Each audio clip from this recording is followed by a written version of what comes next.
So good evening, Miriam and Jerry. Good Welcome evening, to this. Peggy. Thank you. Welcome to this week's Torah 101, or as I say, Torah for Dummies. So this week's, who knows the name of this week's parasha? Sarai, no? Chayei Sarah. Chayei Sarah, exactly. It's the lives of Sarah, but really it begins with her death. But so let's begin looking at it. I'm going to be speaking on it this coming Shabbat. So I've been very focused on one particular area at the very, very beginning of the portion. So let's look at that. I'm going to share the screen and then we can read it together. Okay, can you see it? Yeah. So here it begins in the first verse of chapter 23. And it's interesting how it starts. The life of Sarah was 107 and 20 years. These were the years of the life of Sarah. Our rabbis have an explanation for that. But I look at what the words are, and if you want to take it a little further, you can always do some little research yourself. And here it says, and Sarah died in Kiryat Arba, which is Hebron today, in the land of Canaan. And Abraham came to mourn Sarah and to weep for her. Do you know all the problems that are going on in Hebron today? Have you heard any of the news? Do you ever follow anything about Hebron, ladies and gentlemen? But I can't go into the details, but I know Hebron has always been a hot spot on and off. Exactly, a big hot spot. And especially, I think it was in 1927. 1997, 27, there were attacks in that area and many people were killed. And then they were ordered out. And then they came back in 1997. Hebron was made inaccessible to our people, where they built the mosque called the Ibrahimi Mosque. And so it's really, and it was taken over by the Palestinian Authority in 1997. So it's really a hot spot. But look how old it is. And it's going to be very interesting to see what happened here. Abraham rose up from before his dead and spoke to the children of Het. Now, Het was the son of Ham, who was the son of, he was the son of Canaan, who was the son of Ham, who was the son of Noah. Remember, Noah had three sons, Shem, Ham, and Japheth. Ham saw his father's nakedness, and they say there might have been some sexual thing going on there when his father was drunk after the flood. And so Het was not, Ham was not cursed because he had already been blessed, but his son, Canaan, was cursed. And if you read any of the stories of the Hittites, you will see, and the Canaanites, you will see how, pagans they were. Idol worships, they're the ones who sacrificed their children to Molech, and a lot of sexual deviancy in this community. It was a bad community. So Abraham spoke to the children of Het, the Hittites. I'm a stranger. I'm a sojourner among you. Give me possession of a burying place, a tomb with you, so that I may bury my dead out of my sight. And the children of Het answered Abraham, saying to him, now listen carefully. Hear us, my Lord. You're a mighty prince among us. The choice of our sepulchres, our tombs, take them, bury your dead. None of us will withhold his sepulcher or his tomb from you, but you may bury your dead. So Abraham rose up, bowed to the people of the land. He was always very polite, and Middle Eastern customs were really important to him. And he bowed to the children of Het, and he spoke to them, saying, If it's in your mind that I should bury my dead out of my sight, hear me and plead to Ephron, the son of Zohar, that he gives me the cave of Machpelah, which he has at the end of his field. For the full price, let him give it to me in the midst of you for a burying place. Now we wonder, why would he say that, offer the full price? The thing that came to my mind, I remembered, was that Abraham never took anything from anyone. When he conquered the king of Sodom, so he was able to get back Lot, the king of Sodom said, you can take all the booty, just give me the people. And Sodom and Abraham said, I'm not taking one penny, not one bit of booty from you, because I don't want you to think that you have credit for me for the victory. The credit I always give to God. I don't want anybody to think. It was the same before, where he said, I don't want anybody to think that I became wealthy because of you. He was very, very honorable. So he wanted this cave of Machpelah and was ready to offer the full price. Now Ephron was sitting among the children of Het, and it says Ephron the Hittite, so he himself was a Hittite.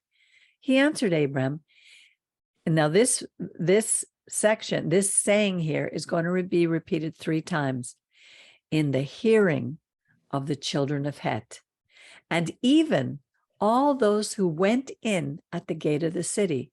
So everyone heard this. No, my lord, this is Ephron speaking now. I give you the field and the cave. I give it to you. In the presence of the sons of my people, I give it to you. 3 times repeated. Bury your dead. And Abraham bowed down before the people of the land. In Hebrew, whenever things are repeated 3 times, the emphasis is like a superlative. It's you can't get any more high than 3 times repetition. And he spoke to Ephron in the hearing of the people of the land, saying, but if you will, I pray you, hear me. I will give you the price of the land. Take it from me, and I will bury my dead there. And Ephron answered Abraham, saying, my lord, listen to me. It's a piece of land worth 400 shekels of silver. What's that between me and you? Bury your dead. So we see that Abraham doesn't negotiate with Ephron at all. He's not going to accept it being given to him, and he's not even trying to negotiate the price.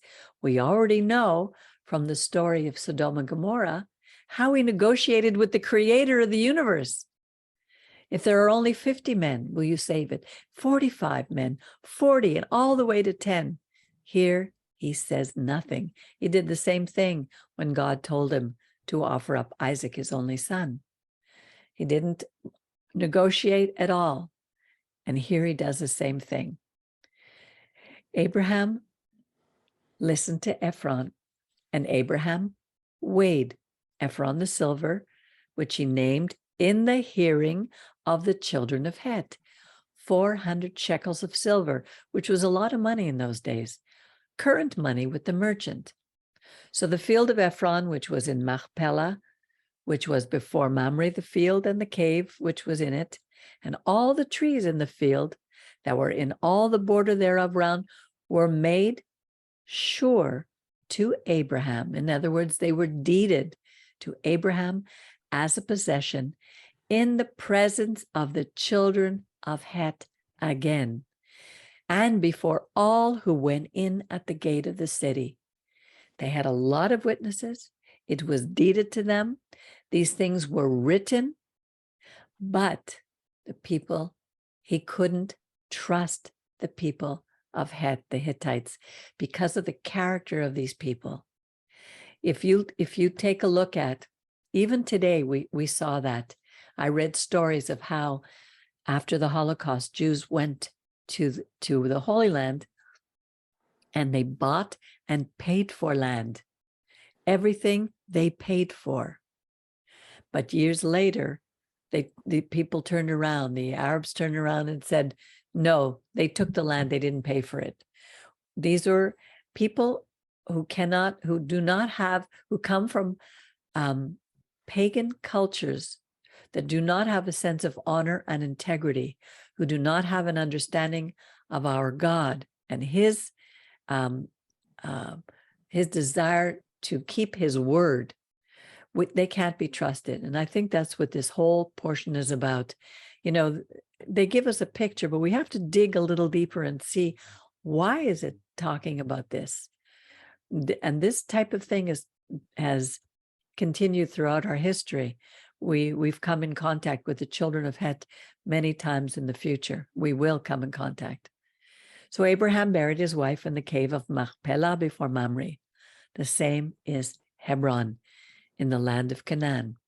And the field and the cave that is in it were deeded to Abraham for a possession, for a bearing place by the children of Het. As I said, today, there's not allowed access except maybe 10 days a year.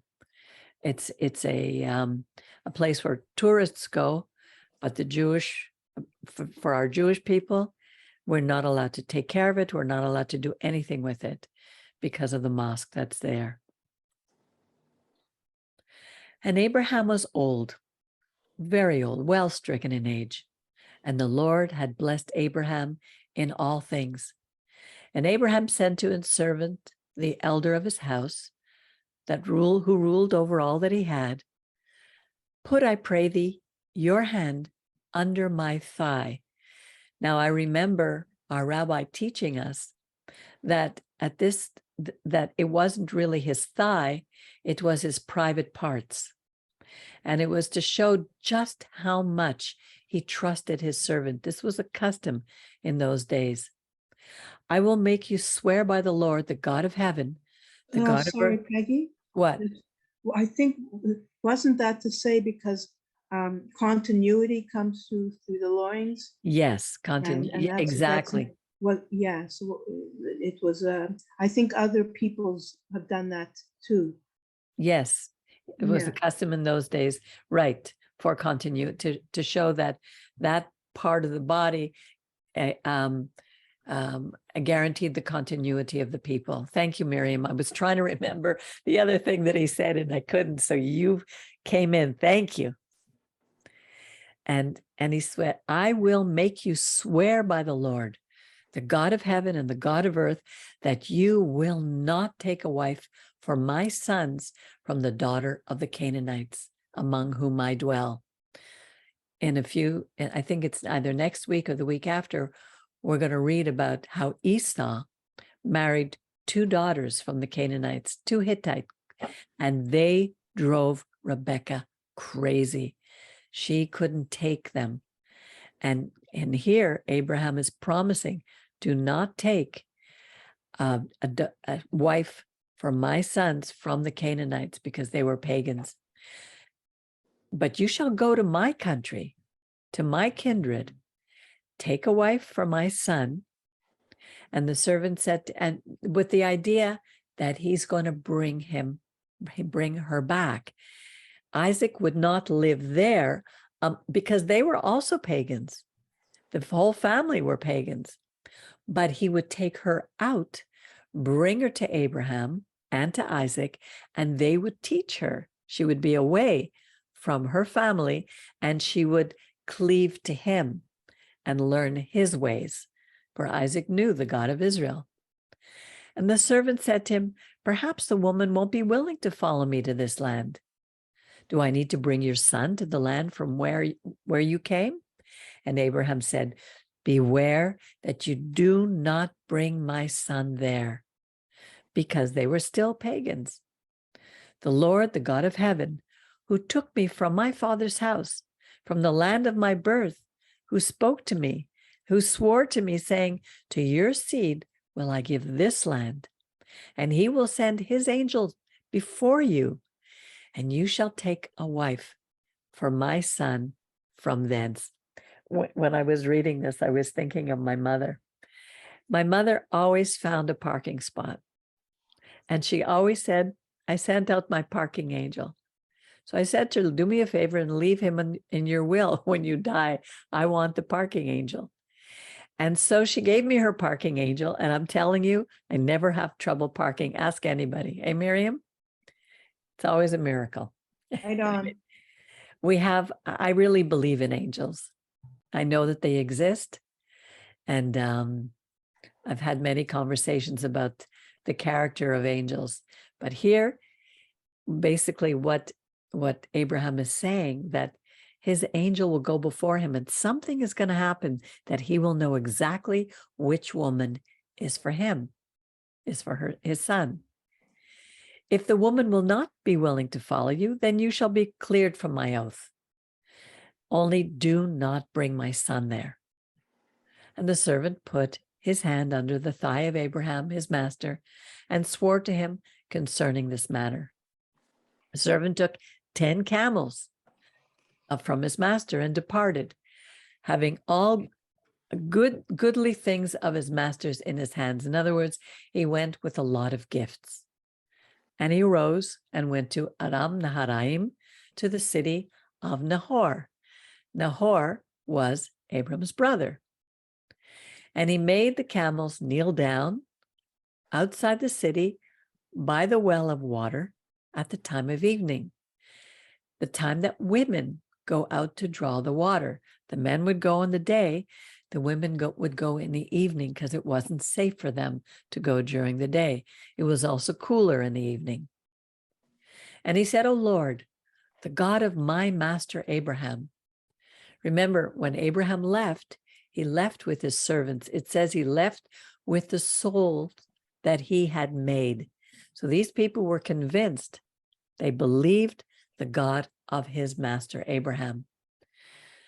The God of my master Abraham sent me, I pray you, good speed this day, and show kindness to my master Abraham. He's praying to God, the God of Abraham. Behold, I stand by the fountain of water, and the daughters of the men of the city come out to draw water. So this is what he's asking. Maybe God put this into his head. Maybe the angel said something to him. I don't know, but this is what he's saying. Let it come to pass that the damsel, the young maiden, to whom I shall say, let down your pitcher, I pray you, that I may drink. And she shall say, drink, and I will give your camels drink also. Now, there were 10 camels. Camels drank a lot of water. They had just come through the desert. That woman needed to be strong. Let the same be she who you have appointed for your servant. So let that be the one for Isaac. And that's the way I'll know that you have shown kindness to your master. It's interesting about us. We Hebrews, we Jews, we look for signs.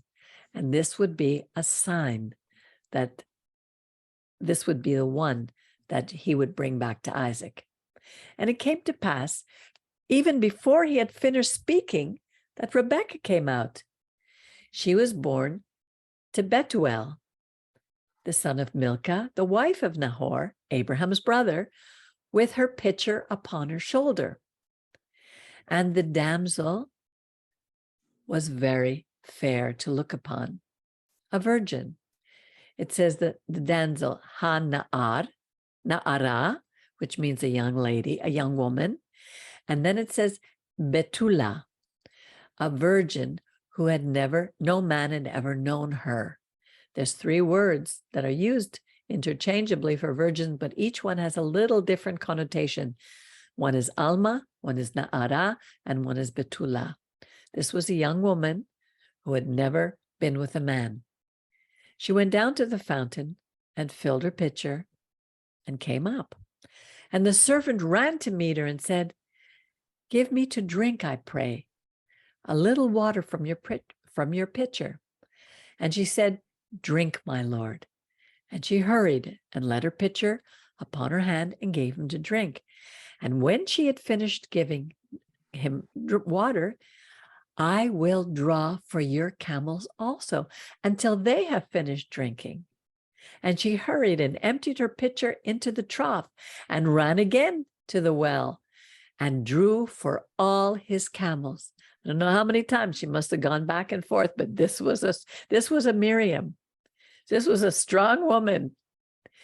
And the man looked steadfastly at her, holding his peace. He didn't say a word to know whether the Lord had made his journey prosperous enough. He still wasn't sure. It reminds me of the story of Gideon. That's a beautiful story. We could talk about it after. And it came to pass, as the camels had finished drinking, that the man took a golden ring, half a shekel weight, 2 bracelets for her hand of 10 shekels weight of gold, and said, whose daughter are you? Tell me, I pray. Is there room in your father's house for us to lodge in? And she said to him, I am the daughter of Bethuel, the son of Milcah, whom she bore to Nahor. She said, moreover, we have both straw and food enough and room to lodge in. The man bowed his head and he prostrated himself before the Lord. And he said, blessed be the Lord, the God of my master Abraham, who has not forsaken his mercy and his truth toward my master.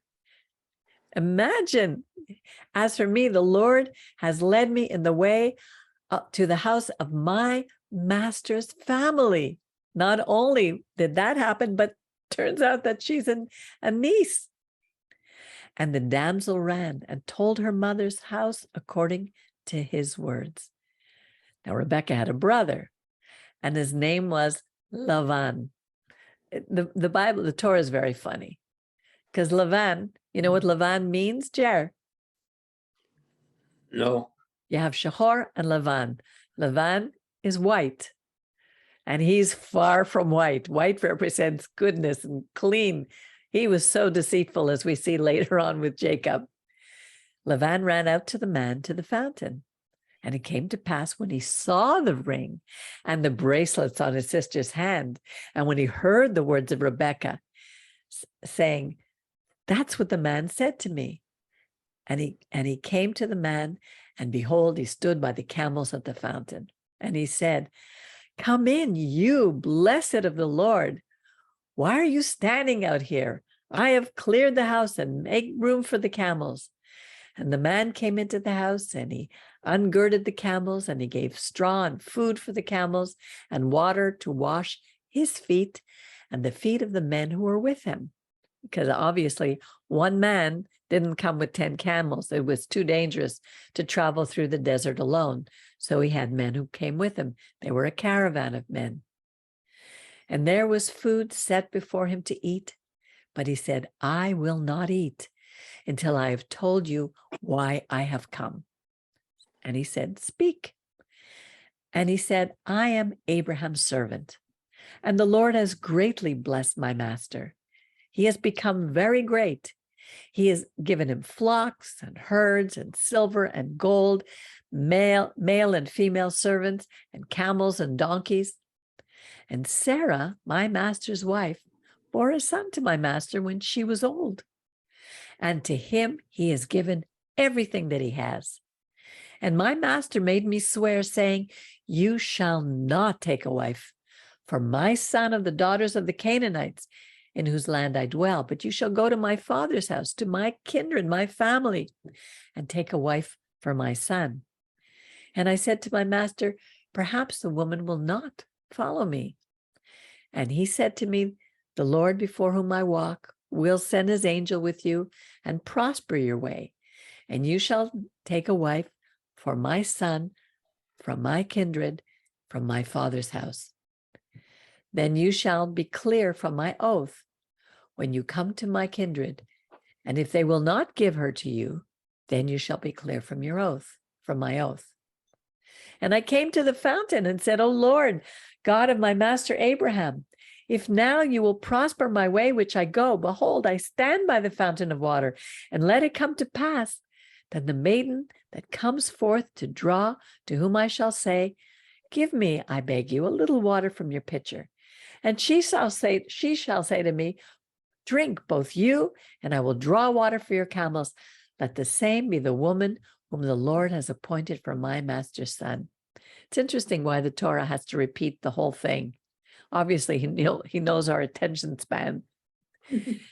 And before I had done speaking to my heart, behold, Rebekah comes forth with her pitcher on her shoulder, and she went down to the fountain and drew water. And I said to her, please, may I drink? And she hurried and let down her pitcher from her shoulder and said, drink, and I will give your camels drink as well. So I drank, and she brought enough water for all the camels to drink too. And I asked her, whose daughter are you? And she said, the daughter of Bethuel, Nahor's son, whom Milcah bore to him. And I put the ring upon her nose and the bracelets upon her hands. Today we see a lot of young girls with the rings in their nose or piercings in their nose. What they don't realize is that these rings mean they're engaged. And I bowed my head and prostrated myself before the Lord and blessed the Lord, the God of my master Abraham, who had led me in the right way to take my master's brother's daughter for his son. And now if you will deal kindly and truly with my master, tell me, and if not, tell me, that I may turn to the right or to the left. He wants to know, are they going to allow her to go? Then Lavan and Bethuel, which means the house of God, answered. It's interesting. Bethuel, the house of God, but they were not believers of the God. Bethuel answered and said, this thing proceeds from the Lord. Now let's look. Does it say Yud Hey Vav Hey? They understood that. We cannot speak bad or good. Behold, in other words, we can't tell you what she's going to want. Behold, Hine, Rebekah is before you. Take her and go, and let her be your master's son's wife, as the Lord has spoken. And it came to pass that when Abraham's servants heard their words, he bowed down to the earth to the Lord. And the servant brought jewels of silver and jewels of gold and all kinds of clothing and gave them to Rebekah. He also gave to her brother and to her mother precious things. And they ate and they drank, and he and the men who were with them, they tarried all night. And they rose up in the morning, and he said, send me away to my master. And her brother and her mother said, let the damsel abide with us a few days, at least 10. After that, she shall go. Now here's her brother and her mother's. They want to see if they can get anything more from this guy. And he said to them, please don't delay me, seeing that my Lord has prospered my way. Send me away that I may go to my master. And they said, we will call her, the damsel, the young woman, and ask her, inquire at her mouth. And they called Rebekah and said unto her, will you go with this man? And she said, I will go. And they sent away Rebekah, their sister, and her nurse. She had her own servant, and Abraham's servant and his men. It's amazing, though, Yeah. in those days that they said, let's ask her. Yes. You know, they could have just ordered her to go. Exactly. That's wonderful. It's true. And they blessed Rebekah and said to her, our sister, may you be the mother of thousands, of 10,000s, and let your seed possess the gate of those who hate them. And Rebekah arose, and her maids, her servants, and they rode upon the camels and followed the man. And the servant took Rebekah and went his way. And Isaac came from the way of Be'er Lahai Roi. Do you remember where we heard that this was a well? Be'er Lahai Roi. Does it ring a bell to you where we heard that before? Wasn't there some sort of argument there? Not this one. I don't No? believe that was the one. I Okay. believe this is the one where Hagar Oh. had said, it's here that I see God. Lahai roi, I see. That was the well where she drew the water when her son Ishmael. But I could be wrong, but I think that's what I remember of this. For he dwelt in the land of the Negev. And Isaac went out to meditate in the field at evening, and he lifted up his eyes and saw, and behold, there were camels coming. And Rebekah lifted up her eyes, and when she saw Isaac, she got down from her camel. And she said to the man, the servant, "Who is this man who walks in the field to meet us?" And the servant said, "It is my master." And so she took her veil and she covered herself according to the customs of the land. And the servant told Isaac everything that had happened, all the things that he had done. And Isaac brought her into his mother Sarah's tent and took Rebekah, and she became his wife. And he loved her, and Isaac was comforted for his mother. Remember, Isaac was, I think, 37 when Rebekah died. When Sarah died.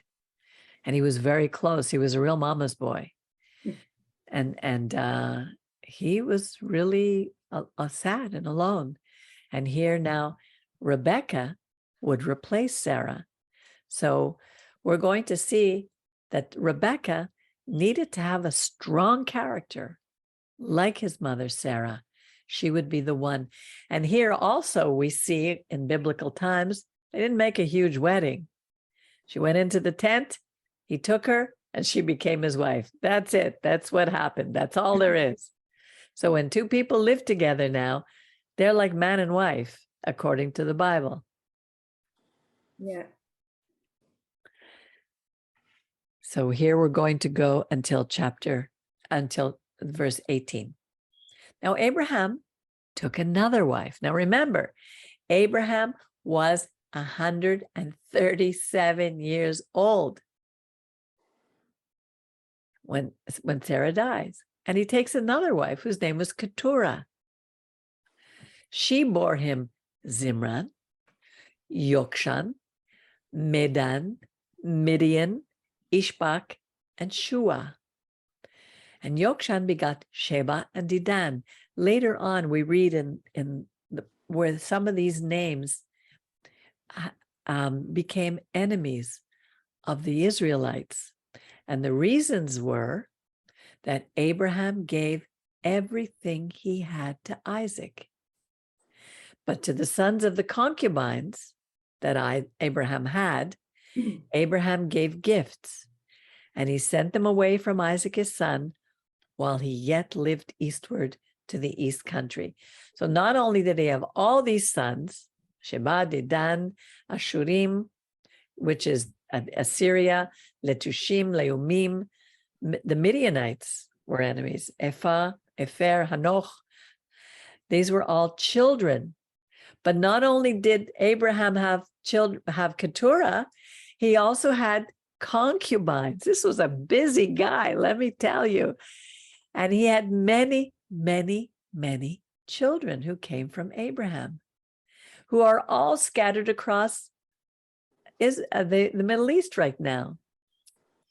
That's one of the reasons we have so many enemies, because they left them nothing.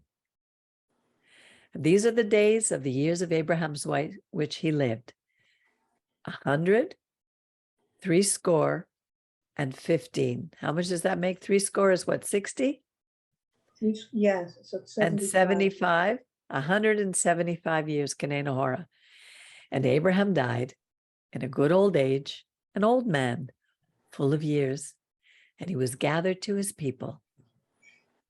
And Isaac and Ishmael, his sons, buried him in the cave of Machpelah. So we see Isaac and Ishmael were okay with each other. It was only later that we see the problems rising throughout the generations. In the field of Ephron, the son of Zohar the Hittite, who we read before, which is before Mamre, and the field which Abraham purchased from the children of Het, from the sons of Het, there was Abraham buried, and Sarah his wife. So we have Sarah, later Rebecca would be buried, and Isaac would be buried. And it came to pass after the death of Abraham that God blessed Isaac his son, and Isaac dwelt by that well, Be'er Lahai Roi. Now these are the generations of Ishmael, Abraham's son, whom Hagar the Egyptian, Sarah's handmaid, bore to Abraham. These are the names of the sons of Ishmael by their names.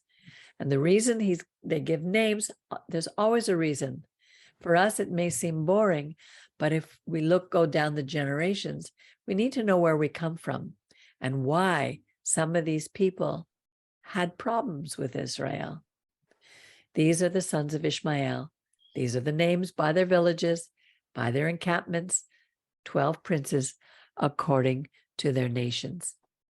And these are the years of the life of Ishmael. He lived to be 137, and he died and was gathered to his people. And they dwelt from Havilah to Shur, which is before Egypt, as you go toward Assyria, over against all his brethren did he settle. And that's the end of this portion, which is really a beautiful, we can draw so much from it. Did anything stand out for you guys? Anything that you thought about while we were reading it? Because for me, I love hearing our history.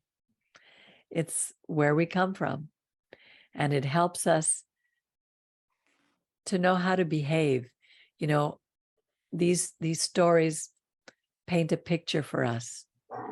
And a picture is worth 1,000 words. And that's the value of the Torah in our lives. I guess I've said it before many times, but the fact that God made 12 princes from Ishmael, people I don't think talk much about that. That's an honor too. And his descendants were honored. Exactly, and we see them to today. We see all these princes, all these tribes, the Saudis, they're very wealthy. They're also blessed. Yeah. God took care of them as he promised Ishmael. And there are places I can never remember where, maybe in Isaiah, etc. I forget where, but I remember being so amazed when I saw it said, and he named other tribes, I think Egypt, not only tribes, countries. I think he said Egypt, and it might have been Syria. He says, I will also call my chosen. I have to find it. I've been looking for it, but I have to find it. I was so amazed that God says that. It's one of the, either Jeremiah or Isaiah, or anyway. I have to find it. I have a theory, and it's always just my opinion. I don't have the learning and the teaching of the rabbis, but the one thing that I love is that, I mean, even in the Talmud, when you read what the rabbis say, they're the rabbi's opinion about the Torah. And we're frozen for a sentence there. I don't know. Yeah. Okay. The rabbis in the Talmud give their opinions about the Torah, and they argue with each other because we have the right to read the Torah and give our opinion. And I believe that right was given to us by Yeshua, because we read how he challenged the rabbis, the Pharisees and the Sadducees of his day. We read how, and he would say, our sages say so and so, but I say to you, he would give his opinion. I remember when I was singing at Maimonides, the rabbi there used to give a small drash on Shabbat. And And he would talk about what the rabbis say about this little drash. He would bring a teaching. And then one day I asked him, what do you think about it? Excuse me, what's your opinion? And it's almost like he froze. He didn't know what to say, because it's almost like you can't contradict the sages. Have your own opinion. But that isn't true. We can. We have a right. We have a right. The word of God is alive. And it speaks to each of our hearts. He put his ruach, his spirit within us. So when we're reading the Torah, something is going to speak to us. That's why it's so important for us to read it, to try to see what is he trying to tell us. He's giving us principles. He's giving us a value system, how to live. He's giving us a standard by which we can live. I think what I get from this, what Yeshua meant when he said, when he said, as the sages say, or whatever, but I say, that when he said, I didn't come to change anything that the Torah says. Right. So in that sense, we do have to watch what we say, because if it's so far out and just is way out and doesn't agree with what the basic principles of the Torah, then not that we don't have a right, we can say and feel whatever we want, but I think we need to, there is a clear kind of guiding point, whatever, of truth. Yes, it has to line up. It has to line up with what is written in the Torah. That's why all these later books that have come out, including the Talmud, the Zohar, including the New Testament, and all the other books, the Bhagavad Gita, the book of the Muslims, any book that does not line up with Torah, which was given to us by God. Now, I know not everybody believes that. I believe the whole world. It's important. Given by God for the whole world, not given by God to the whole world, because we see that right from the very beginning. He gave us the Moedim right at the very beginning in Genesis. Even in this passage, when the servant, the servant was Jewish. No, he wasn't. Wait a minute. He wasn't. There were no Jews yet, Mary. No, of course you're right. But even he said about God has blessed his blessed him as the servant of. So right away, yeah. Exactly. And even Betuel, see, there's one thing to acknowledge that there is a God and a creator, but there's another thing to trust him, to obey him, to follow his commandments, to do as he said. Belief is not enough. We have to do. We have to put our belief into action. Our rabbi would say you have to take emunah, which is faith, and by taking a step of faith to do what he says turns it into bitachon, to trust. And the more we do that, and the more we see, look how excited the servant was when he had prayed and he saw that it came true. When I see that in my life, when I see God acting in my life, my trust in him is built.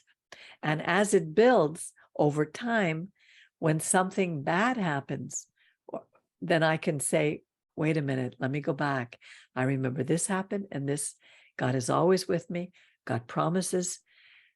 I don't need to be afraid. And that's, he constantly tells us. He told Joshua after Moses died, don't be afraid.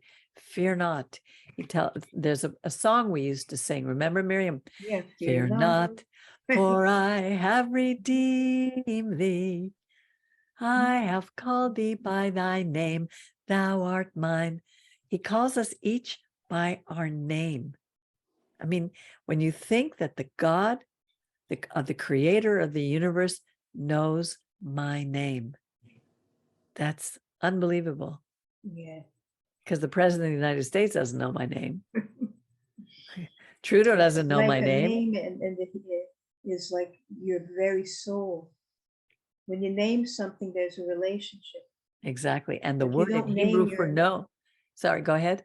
no, I was saying like even your dog, you name your dog. Like I'm always Yes. amazed by that. 'Cause That's it's a why some soul. farmers, don't want to name their animals Yeah, you don't want to, because they're and going to yet kill most them. of them do, which is amazing. But I Yeah. know they don't want to because then you lose them. Yeah. And there's something in I lost my train of thought now. Anyway, doesn't matter. Come back. So, oh yeah, the word no. The word no in Hebrew is yodea, and it has and I'm wondering if that, when it says Isaac knew Rebecca, Abraham knew Sarah, it has the understanding of intimacy. There's a joining. There's a deep, it's like I know your soul. There's an expression that I love that I saw that comes in certain cultures in the movie Avatar, when they greet someone that they know well, they say, I see you. Love that. I love it too. It's like I see not only what you look like, I see the essence of who you are. And that is extremely important. God sees our essence. He's given our essence to us. So by obeying the Torah obeying the Torah is more important than believing. We have to do both. But it's really, especially in the times when we're living right now, where what used to be wrong is now right, and what used to be right is now wrong. We know we are losing a standard of morality, a standard of ethics, a standard of integrity and honor. It's very rare to find right now in this society. And I'm hoping that there will be a turnaround. But I don't know. But God knows. That's all I know. It's interesting that Jeremiah said, blessed is the man who trusts in God, and cursed is the man who trusts in man. So if we trust more in man than in God, we are going to fail. So that's our lesson for this evening. I absolutely love it. The more I study, the more I love it, and the more I'm growing. And I'm hoping that not only you, Miriam, and you, Jerry, are doing the same in your lives, but all those who are watching, who are reading this with us, that you'll open your hearts and really have a sense of who our God is, who the creator of the universe is. It's not about converting people to any religion, but it's about praying that God would open our eyes, give us understanding. One of our prophets said, and I think even Yeshua said, they have ears, but they cannot hear. They have eyes, but they cannot see. So may we have eyes that see, and may we have ears that hear. And with that, I wish you all a good evening, unless you have something else you want to add. Well, I'll just say that they could have named this year Parsha Rebecca. It was really 92% Rebecca. Exactly. And it's interesting. It talks about the lives of Sarah, and it points to the fact not only her past, but the next generation will follow in her footsteps. Rebecca will continue the line of Sarah.